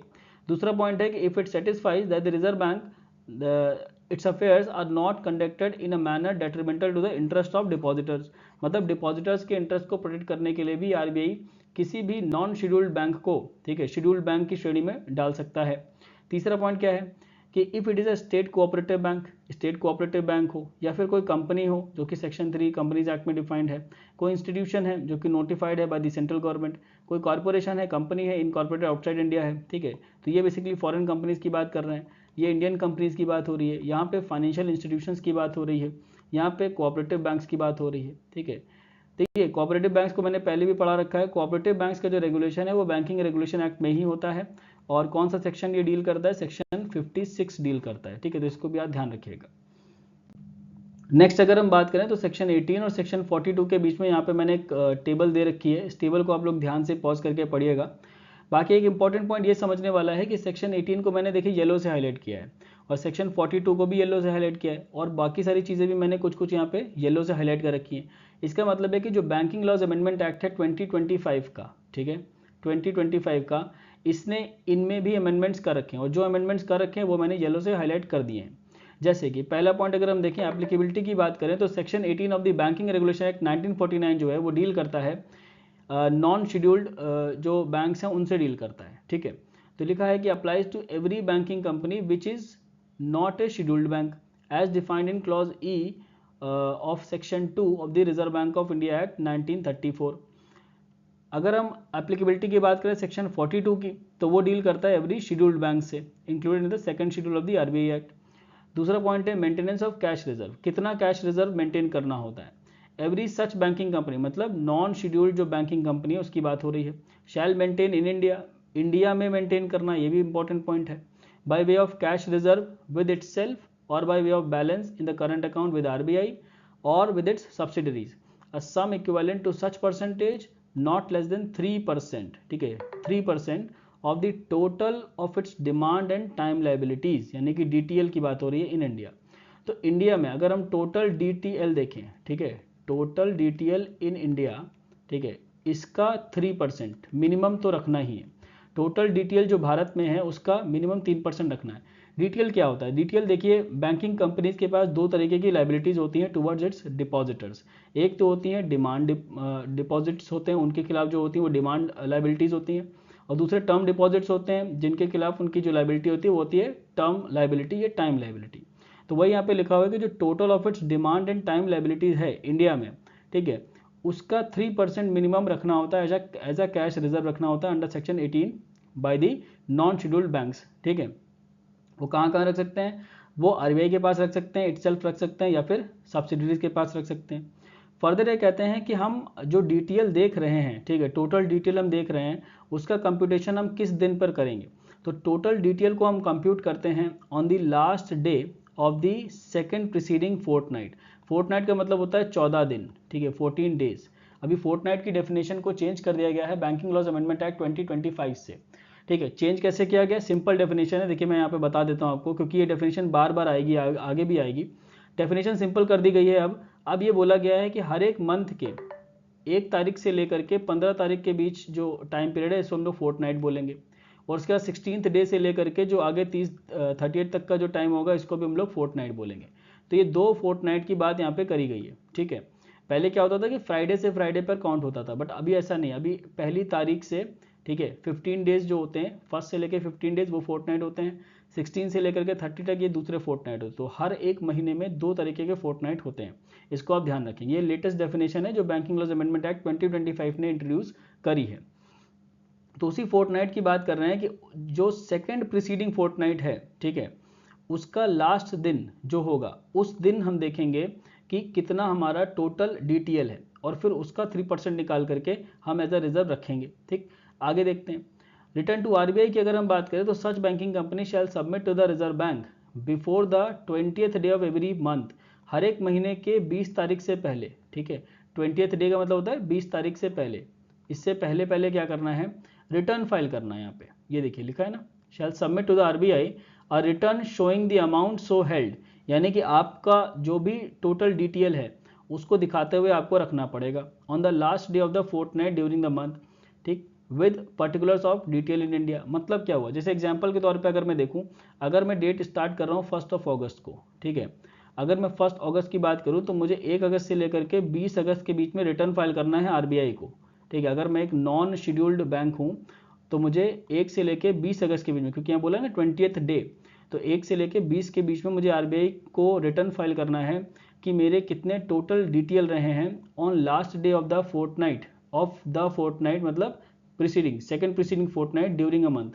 मतलब कि अगर मैं अगस्त में जुलाई का रिटर्न फाइल कर रहा हूं तो मुझे ये देखना है कि 1 अगस्त से पहले जो प्रीसीडिंग फोर्टनाइट है, मतलब वो कौन सा होगा? 16 जुलाई से लेकर 30 जुलाई तक का फोर्टनाइट होगा। लेकिन इसकी बात नहीं हो रही है, सेकंड प्रीसीडिंग हो रही है, मतलब कि 1 जुलाई से लेकर के जो 15 जुलाई तक का फोर्टनाइट है उसकी बात हो रही है। तो इस फोर्टनाइट का जो आखिरी दिन है, यानी कि 15 जुलाई, इस 15 जुलाई पे मुझे देखना है कि मेरे टोटल एनडीटीएल कितने हैं, और फिर वो जो टोटल एनडीटीएल हैं उसको मैं 1 अगस्त से 20 अगस्त के बीच में रिपोर्ट करूंगा टू दी आरबीआई, और उस टोटल डीटीएल का 3% में आरबीआई के पास रखूंगा, या अपने पास रखूंगा या सब्सिडीज के पास रखूंगा, ठीक है। ये कह रहे हैं। इसको एक बार पॉज करके दोबारा से देखिएगा, 2-3 बार पढ़िएगा, काफ़ी टेक्निकल है, ठीक है। मैंने आपको क्लियरली समझा दिया है, बट आपको 2-3 बार पढ़ना पड़ेगा ताकि आपको ये चीज़ें क्लियर हो जाएं। कंप्यूटेशन ऑफ लाइबिलिटी की अगर मैं बात करूं तो under this section liabilities in India, ठीक है, हम इंडिया में लाइबिलिटीज देख रहे हैं केवल, shall not include paid up capital और रिजर्व्स और any credit balance in profit और लॉस अकाउंट अंडर सेक्शन 29, ठीक है, ये 29 की बात हो रही है। 29 में प्रॉफिट लॉस में जो भी लाइबिलिटीज़ हैं वो इंक्लूड नहीं होती हैं, उसके अलावा की लाइबिलिटीज़ हो रही है, यानी कि हमको केवल डीटीएल देखना है, ठीक है। And any advance taken from the RBI, अगर आरबीआई से किसी नॉन शेड्यूल्ड बैंक ने एडवांस ले रखा है, उसे वो एडवांस चुकाना है, तो वो भी उसकी लाइबिलिटी है। बट इस सेक्शन में उस लाइबिलिटी को हम नहीं देखेंगे, ठीक है। आरबीआई हो गया या एग्जिम बैंक हो गया, ये जितनी भी फाइनेंशियल इंस्टीट्यूशंस हैं, उनसे अगर उस नॉन शेड्यूल्ड बैंक ने लोन ले रखा है या पैसे ले रखे हैं, तो उनकी जो लाइबिलिटीज़ है वो नहीं देखी जाएंगी। यहाँ पे लाइबिलिटीज़ टुवर्ड्स डिपॉजिटर्स ही देखी जाएंगी, ठीक है, ये ध्यान रखिएगा। पेनल्टी फॉर डिफॉल्ट की बात कर लेते हैं। If the bank fails to maintain the required amount it shall be liable to pay penal interest rate prescribe by the reserve bank. तो रिजर्व बैंक जो है वो एक पीनल इंटरेस्ट रेट भी यहाँ पे प्रिस्क्राइब करता है। नॉर्मली अगर देखा जाए तो बैंक रेट जो होता है हमारा, बैंक रेट जो मॉनेटरी पॉलिसी में आप लोग पढ़ते हैं, बैंक रेट प्लस 3% या 5% ये पीनल इंटरेस्ट रेट होता है। रेगुलेटरी डिस्क्रिप्शन की अगर मैं बात करूं तो reserve bank may by notification in the official gazette increase the percentage from time to time subject to a minimum of 3%। Minimum 3% तो होना ही चाहिए, लेकिन मैक्सिमम क्या होगा ये आरबीआई बताता है, ठीक है। जैसे सीआरआर की अगर मैं बात करूं 42 आरबीआई में, तो ये इस समय प्रेजेंटली जो है वो 3% चल रहा है सीआरआर, ठीक है, ये आपने न्यूज़ में पढ़ा होगा। तो मिनिमम है ये, ठीक है, इससे नीचे नहीं ले जा सकते हैं, ठीक। ऊपर में आरबीआई ले जा सकता है बट नीचे नहीं जाएगा, ठीक। 42 की अगर हम बात करें, section 42 of the reserve bank of India 1934 की बात करें, तो ये अप्लाई होता है शेड्यूल्ड बैंक्स पर। हमने देखा अभी सेकंड शेड्यूल में जो लिस्टेड है आरबीआई एक्ट में। फर्दर सेकंड पॉइंट क्या है कि कैश रिजर्व कितना मेंटेन करना है, every scheduled bank shall maintain with the reserve bank an average daily balance. अब ये क्या चीज़ होती है, देखिए एवरेज डेली बैलेंस की अगर मैं बात करूँ तो अगर मैं एक फोर्टनाइट उठाता हूँ, ठीक है, 14 दिन का जो पीरियड अगर मैं उठाता हूँ, तो उसमें पर डे पर जो भी लाइबिलिटी आती है या जो भी जो बैलेंस बनता है, लाइबिलिटी बोल लें या बैलेंस बोल लें, पर डे का जो डीटीएल है, ठीक है, पर डे का, उस 14 दिन में जो पर डे का डीटीएल है उसे मैं एवरेज डेली बैलेंस बोल रहा हूँ। The amount of which shall not be less than the percentage prescribe by the RBI. तो आरबीआई ने कितना परसेंटेज प्रिस्क्राइब कर रखा है, प्रेजेंटली 3%, एग्जैक्टली हमें पता है, of the total of its demand and time liabilities. Same चीज़ है in India as disclose in the return file to the RBI, ठीक है। तो अब इसमें भी आरबीआई को देखो 42 में भी आरबीआई जो है बेसिकली जो रिटर्न फाइल होता है आरबीआई को, ठीक है। और जैसे कि अगर कोई बैंकिंग कंपनी है, वो शेड्यूल्ड बैंकिंग कंपनी है, ठीक है, तो मान लेते हैं कि शेड्यूल्ड बैंक है, ठीक, शेड्यूल्ड बैंक ने आरबीआई को रिटर्न फाइल किया, ठीक है, उस रिटर्न में उसने डिस्क्लोज किया कि उसकी जो total demand and time liabilities है वो कितनी है। तो जो total demand and time liabilities जितनी भी होती हैं उसका 3% जो है एज अ कैश रिजर्व उसे आरबीआई के पास रखना होता है, ठीक है, और कहीं नहीं रख सकते हैं, ठीक है, क्योंकि हम सेक्शन 42 की बात कर रहे हैं। ये पॉइंट क्या कहता है कि every scheduled bank shall send to the RBI a return at the close of business on the last day of each fortnight, ठीक है।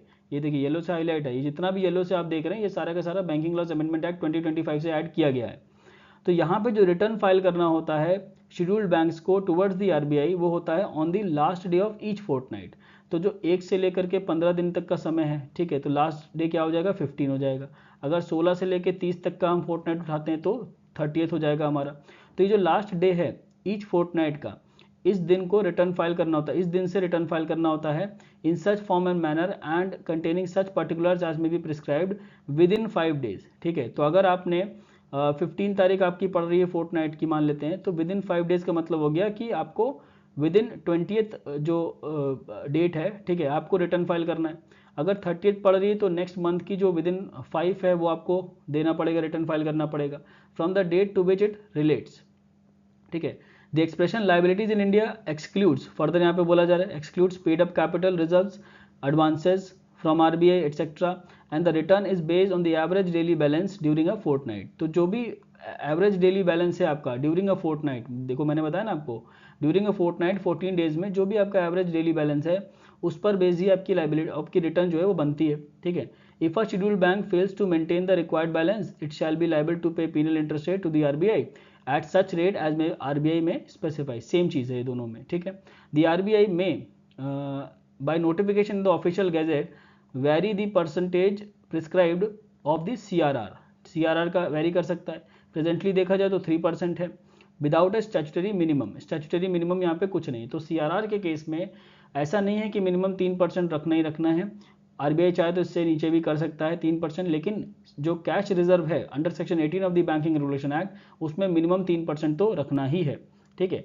ऑब्जेक्टिव स्कोप दोनों का सेम है, to ensure that non scheduled banks maintain sufficiently high liquidity to safeguard the depositors interest used by the RBI as a monetary policy instrument, ठीक है। तो जो 42 है वो बेसिकली मॉनेटरी पॉलिसी इंस्ट्रूमेंट है जो कि इन्फ्लेशन को कंट्रोल करने के लिए और किसी भी जो रैंडम इकोनॉमिक जो डिस्ट्रेस है उसको कंट्रोल करने के लिए as a monetary policy instrument 42 का यूज़ किया जाता है, ठीक है। 42 बेसिकली रेगुलेट करता है क्रेडिट को, इन्फ्लेशन को and liquidity in the economy को, जबकि अगर हम 18 की बात करें तो ये बेसिकली बैंक्स को सफिशिएंटली लिक्विडिटी देता है, ठीक है, सफिशिएंट लिक्विडिटी देता है।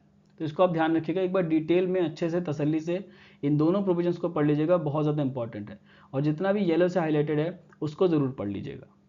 देखिए 2 सेक्शंस यहाँ पे और बचे हमारे पास, सेक्शन 24 और सेक्शन 25, ठीक है। इसके बाद हम देखेंगे जो बैंकिंग लॉज अमेंडमेंट एक्ट है उसने क्या क्या चेंजेस किए, वो सारे चेंजेस हम एक स्लाइड में देखने वाले हैं, लेकिन उससे पहले हम 2 सेक्शंस और पढ़ लेते हैं। सेक्शन 24 बेसिकली डील करता है maintenance of a percentage of assets से, या हम सिंपली से बोले तो सेक्शन 24 हमारा SLR से डील करता है, स्टैट्यूटरी लिक्विडिटी रेशियो से डील करता है। Section 24 of the banking regulation act 1949 deals with the statutory liquidity ratio requirement in addition to the cash reserve requirement under section 18 of the banking regulation act and section 42 of the RBI act, ठीक है। मतलब कि जो मैंने पहले देखा कि cash reserve देखा जो कि सेक्शन 18 में देखा, सेक्शन 42 RBI एक्ट में जो मैंने CRR देखा, इन दोनों के रिक्वायरमेंट्स की एडिशन में जाकर के SLR की रिक्वायरमेंट है, ठीक है। तो हर एक बैंकिंग कंपनी को, चाहे वो शेड्यूल्ड हो चाहे वो नॉन शेड्यूल्ड हो, 24 शेड्यूल्ड या नॉन शेड्यूल्ड पर दोनों पर ही लगता है, ठीक है। तो चाहे वो शेड्यूल्ड हो चाहे वो नॉन शेड्यूल्ड हो, उसे SLR मेंटेन करना ही करना है, ठीक है, under section 24। This maintenance of liquid assets under section 24 may be in cash और इन गोल्ड और इन अनइनकम्बर्ड अप्रूव्ड सिक्योरिटीज़। तो ये तीनों में से किसी में हो सकता है, जबकि अगर मैं सेक्शन 18 और 42 की बात करूँ RBI एक्ट का, तो इसमें केवल और केवल कैश में रिजर्व मेंटेन हो रहे थे, लेकिन सेक्शन 24 में स्टैट्यूटरी लिक्विडिटी रेशियो जो मेंटेन करना होता है वो कैश में भी हो सकता है, गोल्ड में भी हो सकता है और अनइनकम्बर्ड अप्रूव्ड सिक्योरिटीज़ में भी हो सकता है। ये कौन सी सिक्योरिटीज होती है ये मैं आपको बता चुका हूँ। The statutory liquid assets of every banking company must be maintained at a maximum of 40%। एक 40% की मैक्सिमम सीलिंग यहाँ पे सेक्शन 24 बताता है कि सेक्शन 24 कहता है मैक्सिमम 40% जो DTL हैं, DTL के 40% ही जो है मैक्सिमम उतनी ही जो लिक्विड एसेट्स हैं वो मेंटेन कर सकते हैं कोई भी banking company, subject to any less percentage decided by the RBI। तो प्रेजेंटली अगर हम देखें तो RBI ने 18% SLR को रिक्वायरमेंट बता रखी है, ठीक है। आप देखेंगे तो 18% प्रेजेंटली SLR चल रहा है, यानी कि इतना आपको मिनिमम SLR मेंटेन करना है, ठीक है। मैक्सिमम कितना हो सकता है SLR? 40% तक हो सकता है। Now every banking company must file a monthly return. SLR के केस में सेक्शन 24 में एक मंथली रिटर्न फाइल होता है, disclosing the maintenance of liquid assets as required by section 24 and its demand and time liabilities in India at the close of business on the last day, ठीक है, last day of each fortnight during a month. इसका मतलब क्या हुआ कि एक महीने में 2 फोर्टनाइट होती है, एक से लेकर के मैंने 15 तक आपको बताया, 16 से लेकर 30 तक बताया। तो पहली फोर्टनाइट के आखिरी दिन यानी कि 15th की बात हो रही है, दूसरी फोर्टनाइट का आखिरी दिन मतलब 30th की बात हो रही है। तो 15th को या फिर 30th को, ठीक है, इसको इस डेट पे आपको कंप्यूट करना पड़ेगा कि आपके टोटल NDTL कितने हैं, मतलब डिमांड एंड टाइम लाइबिलिटीज़ कितनी है, और आपको बताना पड़ेगा कि आपने क्या liquid assets as per section 24 maintain करें हैं कि नहीं करें। ये दोनों ही बातें आप रिटर्न में RBI को बोलेंगे। तो इस तरीके का मंथली रिटर्न जो है वो आपको फाइल करना होता है, ठीक है। और अगर आपका जो ये लास्ट डे है ये पब्लिक हॉलीडे पड़ जाता है, ठीक है, तो आपको इसका जो प्रीसीडिंग वर्किंग डे है, मतलब कि 29th हो गया या 14th हो गया, प्रीसीडिंग वर्किंग डे वो आपको देखना है, लिखा है ना, इज अ पब्लिक हॉलीडे। ये देखिए, और if the last day of any such fortnight is a public holiday under the Negotiable Instruments Act 1881 at the close of the business on the preceding working day, ठीक है। तो आपको preceding working day पे business देखना है। Such return must be filed within 20 days after the end of the month to which it relates। For example, कि अगर मैं जुलाई महीने के लिए रिटर्न फाइल कर रहा हूँ, ठीक है, जुलाई महीने के लिए, तो यहाँ पे 1 से लेकर 15 तक मेरे पास पहला फोर्टनाइट हो गया, 16 से लेकर 30 तक मेरा दूसरा फोर्टनाइट हो गया, ठीक है। तो अगर मैं जुलाई के लिए रिटर्न फाइल कर रहा हूँ तो मुझे विदिन 20 डेज फाइल करना होता है after the end of the month to which it relates. मतलब कि अगर मैं जुलाई महीने के लिए रिटर्न फाइल कर रहा हूँ, मान लेते हैं 30 जुलाई जो है 30 नहीं, यहाँ पे 31 कर लेते हैं, ठीक है। अगर 31 जुलाई मैं देख लूँ, 31 जुलाई को मैं रिटर्न फाइल कर रहा हूँ, तो मुझे विद इन 20 डेज मतलब 19 अगस्त से पहले मुझे रिटर्न फाइल करना होता है आरबीआई को, ठीक है। और जो मैं आरबीआई को रिटर्न फाइल करूँगा उसमें मैं 16 से लेकर 30 तक के बीच में, ठीक है, इन 15 दिनों में जो भी मेरा डिटेल रहा है, ठीक है, वो डिटेल में बताऊँगा। और फिर ये बताऊँगा क्या इन 15 दिनों में मैंने एज पर सेक्शन 24 SLR को मेंटेन कर रखा है कि नहीं कर रखा है, ठीक है। तो दो चीज़ें, DTL और SLR, इन दोनों चीज़ों को मुझे रिटर्न में, ठीक है, आरबीआई को देना होता है, आरबीआई को बताना होता है विद इन 20 डेज, यानी कि 30 से लेकर 20 डेज में मुझे बताना है, ये ध्यान रखिएगा आप। सेक्शन 25 की अगर मैं बात करूं तो असेट्स इन इंडिया की बात करता है। ये सिंपल ये कहता है कि आपको जो भी टोटल डिटेल होते हैं उसके 75% जो असेट्स हैं, ठीक है, वो आपको इंडिया में मेंटेन करने हैं। 75% of the demand and time liabilities of the banking company in India. लेकिन इंपॉर्टेंट पॉइंट ये है कि सेक्शन 25 की अगर मैं बात करूं तो इसमें क्वार्टरली रिटर्न की बात करी गई है। जैसे कि ये कहता है कि every banking company has to maintain in India certain amount of assets may be in cash, gold or unencumbered approved securities as required under section 25 of the Banking Regulation Act. The assets of every banking company at the close of business on the last day of every quarter, ठीक है। तो पहला quarter होता है हमारा अप्रैल, मई और जून का, ठीक है। तो जून का आखिरी दिन, यानी कि यहाँ पे हम 30 जून की बात कर रहे हैं, ठीक है। 30 जून को हमने क्या करना है कि अभी देखना है कि बिजनेस हमारा कितना हुआ है 30 जून को, ठीक है, पूरे क्वार्टर में। तो जो भी बिजनेस हुआ है उसमें जो भी हमारा डिटेल बना है उस डिटेल का 75%, ठीक है, हमें रखना होगा एज असेट्स इन इंडिया रखने होंगे, ठीक है, यहाँ लिखा हुआ है। Now quarter for this purpose means period of 3 months ending on the last day of March, June, September and December, ठीक है, ये आप देख लीजिए। A return at the close of business, तो रिटर्न कैसे फाइल होगा, return at the close of business on the last day of the previous quarter or if that day is a public holiday, same बात ही लिखी हुई है, यहाँ तक हम पढ़ते हैं इसको, ठीक है। Last day of the previous quarter, मतलब कि यहाँ पे मैंने कहा Q1 है, यहाँ पे मैंने कहा Q2 है। Q2 में हम Q1 का रिटर्न फाइल कर रहे हैं, तो Q1 में क्या आएगा, अप्रैल, मई और जून, ठीक है। अप्रैल, मई और जून आएंगे। जुलाई के मान लेते हैं, जुलाई में हम रिटर्न फाइल कर रहे हैं।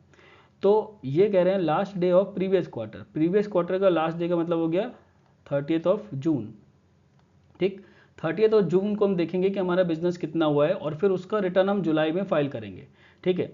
जुलाई में फाइल करेंगे विद इन 1 month, मतलब कि 30 जून से एक महीने के अंदर, एक महीने के अंदर हम रिटर्न को फाइल करेंगे, 30 जून से एक महीने के अंदर, ठीक है, यही लिखा हुआ। और अगर लास्ट डे हमारा पब्लिक हॉलीडे पड़ जाता है तो फिर हम देखेंगे business on the preceding working day देखेंगे, सेम चीज़ लिखी हुई है। Has to be submitted to the reserve bank within 1 month from the end of every quarter, from the end of every quarter.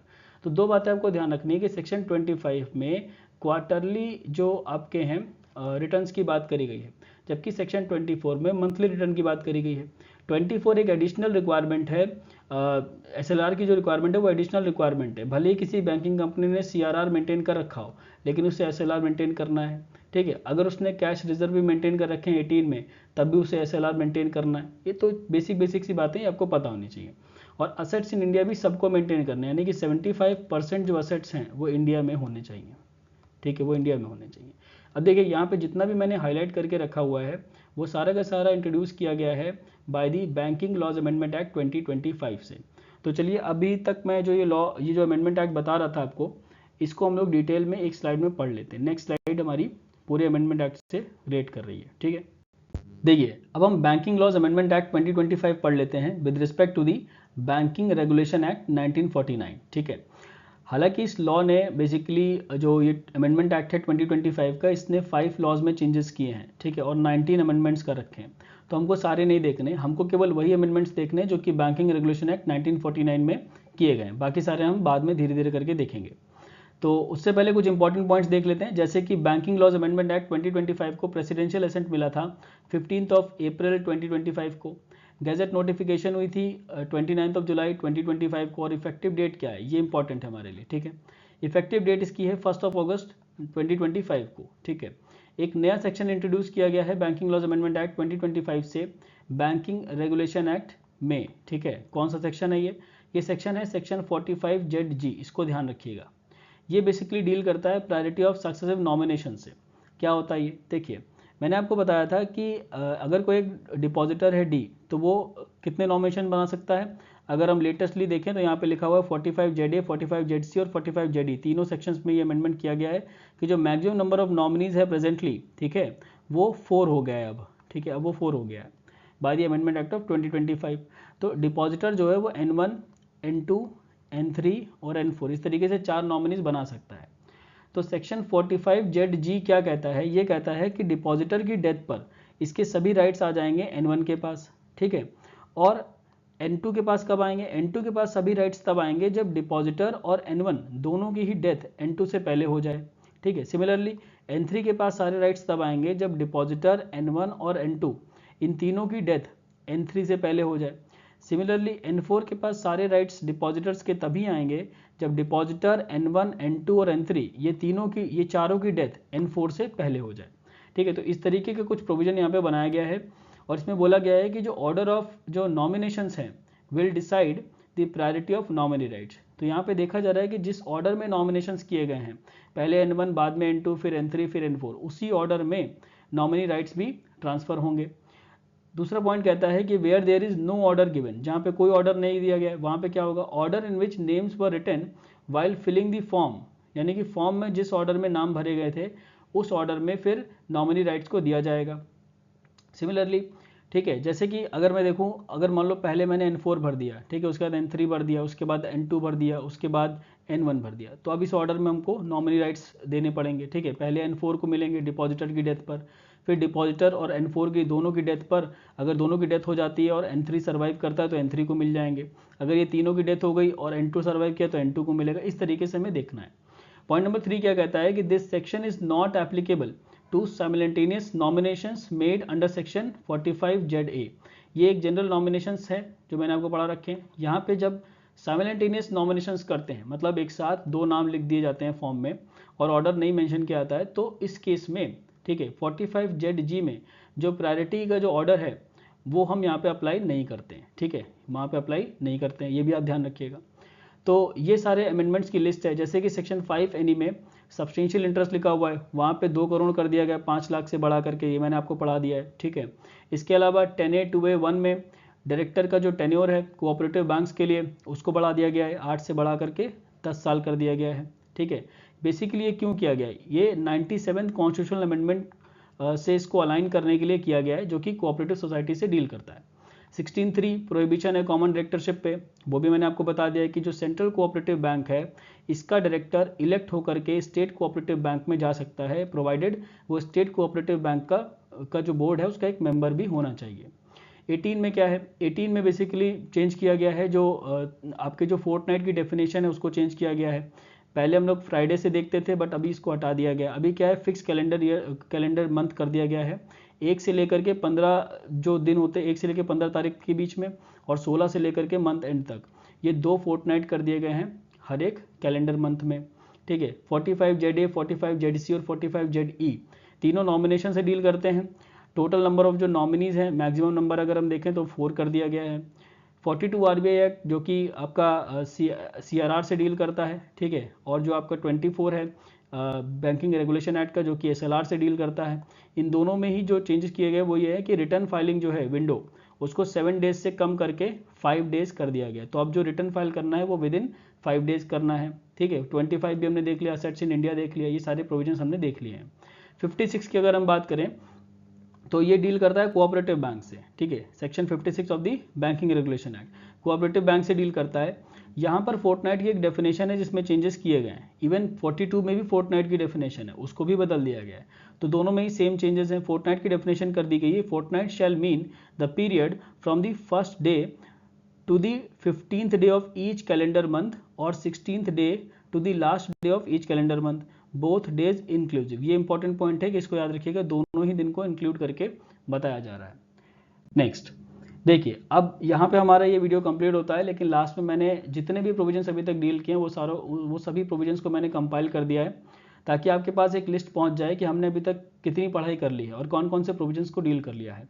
आपका काम ये रहेगा कि जैसे मैंने यहाँ पे देखिए ब्लैंक स्पेस छोड़ रखा है, ठीक है, तो आप इस तरफ के सेक्शंस को पढ़ेंगे और साथ में जो भी इंपॉर्टेंट इसके कीवर्ड्स हैं उनको मेंटली रिवाइज करेंगे। यहाँ पे आपको क्या करना है, मेंटल रिविजन करना है, इस बात को आप ध्यान रखेंगे।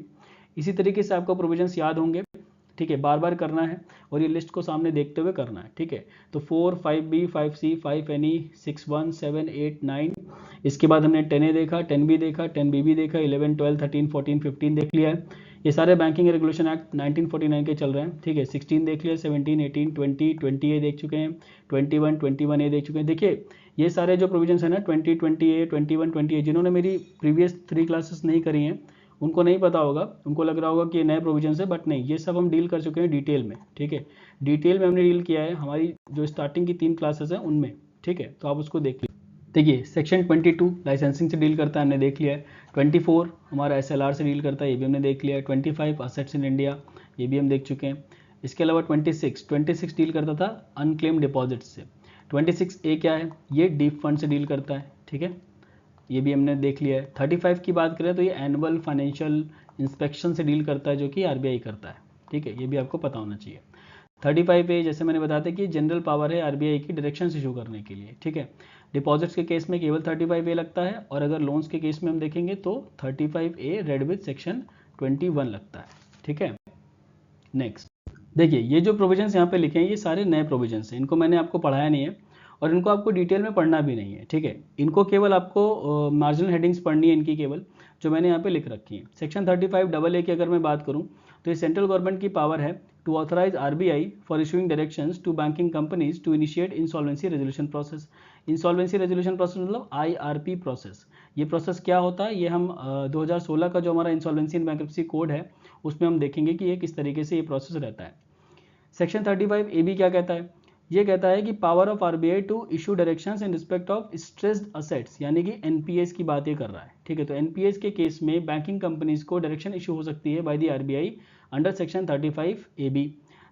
अंडर सेक्शन 36AA क्या कहता है, power of RBI to remove managerial and other persons from office. ठीक है, तो ये कीवर्ड्स केवल आप ध्यान रखिएगा, stress assets, managerial, other persons. ठीक है, ये सब याद रखिएगा। Under section 36AB power of RBI to appoint additional directors. ठीक है, एडिशनल डायरेक्टर्स पूछेगा तो 36AB हो जाएगा। 36AD में क्या है, इसमें पनिशमेंट्स लिखी हुई हैं सर्टेन एक्टिविटीज़ के लिए in relation to banking companies. ठीक है, ये जो पनिशमेंट है ये बेसिकली 6 मंथ्स की यहाँ पे पनिशमेंट दे रखी है, इम्प्रिजनमेंट है या फिर फाइन है 1000 रुपये का या फिर बोथ, ये दिया हुआ है। इस तरीके से यहाँ पे जो है पनिशमेंट यहाँ पे मैंशनड है। एक्टिविटीज़ कौन सी, जनरली डिपॉजिटर्स के इंटरेस्ट में जो एक्टिविटीज़ होती है वो प्रोहिबिटेड है, अगर आप उन्हें करते हैं किसी भी बैंकिंग कंपनी में तो आप पनिशेबल होंगे अंडर दिस पनिशमेंट। ठीक है, ये पनिशमेंट यहाँ पे मैंशनड है। सेक्शन 45 की अगर मैं बात करूं तो पावर ऑफ RBI है to apply to central government for suspension of business by a banking company and to prepare a scheme for reconstruction and amalgamation. तो ये भी आप एक बार रीड कर लेंगे। सेक्शन 45F ये इंपॉर्टेंट है, documents of banking company to be evidence. ये कहता है कि डॉक्यूमेंट जो हैं बैंकिंग कंपनीज के वो एविडेंस के तौर पे कोर्ट में प्रेजेंट किए जा सकते हैं। ठीक है, नेक्स्ट देखिए फर्दर हमारे पास सेक्शंस कौन कौन से हैं, 45N है, 45O है, 45W है और ये सारे सेक्शंस है। ठीक है, तो 45N को समझ लेते हैं। यहाँ पे अपील लिखा हुआ है, अपील का मतलब है 45N तब लगता है जब under the banking regulation act, ठीक है, under the banking regulation act जब हम हाई कोर्ट में जाते हैं अंडर अपील। ठीक है, अंडर अपील हाई कोर्ट में जाते हैं ना, अपील कैसे करेंगे, अपील हम लोअर कोर्ट के डिसीजन को करेंगे। तो जो लोअर कोर्ट का डिसीजन होता है under the banking regulation act उसको अपील करके हम हाई कोर्ट जाते हैं। लेकिन इसके लिए एक कंडीशन है कि यहाँ पे जो वैल्यू ऑफ सब्जेक्ट मैटर है वो 5000 रुपये हो या उससे ज़्यादा हो। ठीक है, अगर वैल्यू ऑफ सब्जेक्ट मैटर 5000 रुपये या उससे ज़्यादा है तो फिर हम अंडर सेक्शन 45N अपील में हाई कोर्ट जा सकते हैं। हाई कोर्ट को जो डिसीजन होगा वो यहाँ पे फाइनल होगा। ठीक है, फाइनल एंड बाइंडिंग होगा। एक बात और ध्यान रखनी है। दूसरी बात ये भी है कि हाई कोर्ट जाने के लिए हाई कोर्ट इस अपील के लिए कुछ रूल्स बनाता है। ठीक है, वो रूल्स बनाता है अंडर सेक्शन 45J। ठीक है, तो ये भी आप ध्यान रखेंगे। हाई कोर्ट के पास पावर है कि वो अंडर सेक्शन 45J रूल्स बना सकता है for the appeal under section 45N। ठीक है, इसके अलावा एक और बात यहाँ पे ध्यान रखनी है कि ये जो 45N है इसके अलावा भी हम हाई कोर्ट जा सकते हैं। ठीक है, कैसे जा सकते हैं, डायरेक्टली जा सकते हैं। किस सेक्शन में, एक सेक्शन डील करता है जहाँ पे हम डायरेक्टली जा सकते हैं, वो है सेक्शन 38। सेक्शन 38 में RBI जो है वो हाई कोर्ट को अप्लाई करता है for winding up of A banking company, winding up of A banking company. ठीक है, तो अंडर सेक्शन 38 ओरिजिनल जुरिडिक्शन में हम हाई कोर्ट जा सकते हैं, लेकिन 45N में क्या हो रहा है, हम अपीलेट जुरिडिक्शन हाई कोर्ट का अवेल कर रहे हैं। ठीक है, तो इस बात को आप ध्यान रखेंगे। इसके अलावा 226 और 227 में भी हम हाई कोर्ट जा सकते हैं, रिट जुरिडिक्शन। ठीक है, आर्टिकल 226 और 227।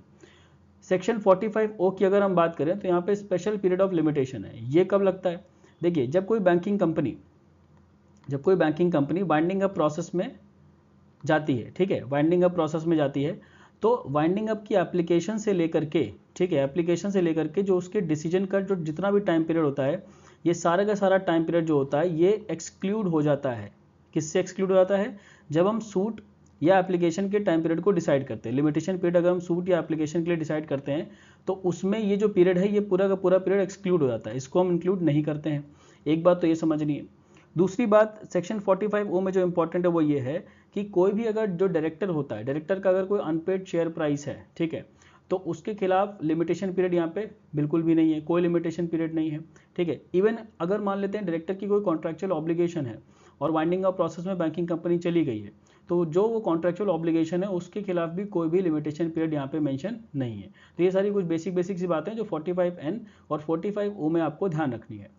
सेक्शन 45W क्या कहता है? ये कहता है पार्ट टू का मतलब हो गया बिजनेस ऑफ बैंकिंग से जो डील करता है पार्ट, ठीक है, जहाँ पे सेक्शन 6 से लेकर के सेक्शन 36A तक आते हैं, ठीक है।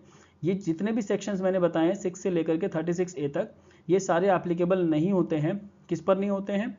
उन बैंकिंग कंपनीज पर जो कि वाइंडिंग अप प्रोसेस में चली जाती हैं, ठीक है, तो उस केस में पार्ट 2 एप्लीकेबल नहीं होता है। नाउ 45ZA, 45ZC, 45ZD ये हमने देख लिया है, ठीक है, इनमें जो चेंजेस किए गए हैं बैंकिंग लॉज अमेंडमेंट एक्ट से वो भी हमने देख लिए हैं। 47A, सेक्शन 47A क्या है? ये बेसिकली आरबीआई की पावर है टू इम्पोज पेनल्टी। आपने देखा होगा कि कई बार न्यूज़ में कि आरबीआई इतने करोड़ की पेनल्टी लगाता है, कई सारी पेनल्टीज आरबीआई लगाता है, तो वो सारी किसके अंडर लगाता है? 47A के अंतर्गत, ठीक है। सेक्शन 52 ये कहता है power of central government to make rules, ठीक है। आपको पता होना चाहिए कि सेंट्रल गवर्नमेंट के पास पावर है under the banking regulation act rules बनाने की। इसके अलावा आरबीआई के पास जो पावर है वो रेगुलेशन बनाने की पावर है, ठीक है, दोनों चीज़ें अलग हैं। तो आरबीआई रेगुलेशन बनाता है, रेगुलेट करता है, और जो सेंट्रल गवर्नमेंट है वो रूल्स बनाती है, ठीक है। सेक्शन 56 की अगर हम बात करें तो ये सिंपली क्या कहता है कि act to apply to cooperative banks subject to modifications. जैसा कि हमने देखा, ये हम देख चुके हैं सेक्शन। तो इस तरीके से आपको इन सारे सेक्शंस का रिवीजन करना है और बड़े ही तसल्ली से एक बार इसको रीड कर लीजिएगा, बेयर एक्ट से भी आपको सब कुछ क्लियर हो जाएगा।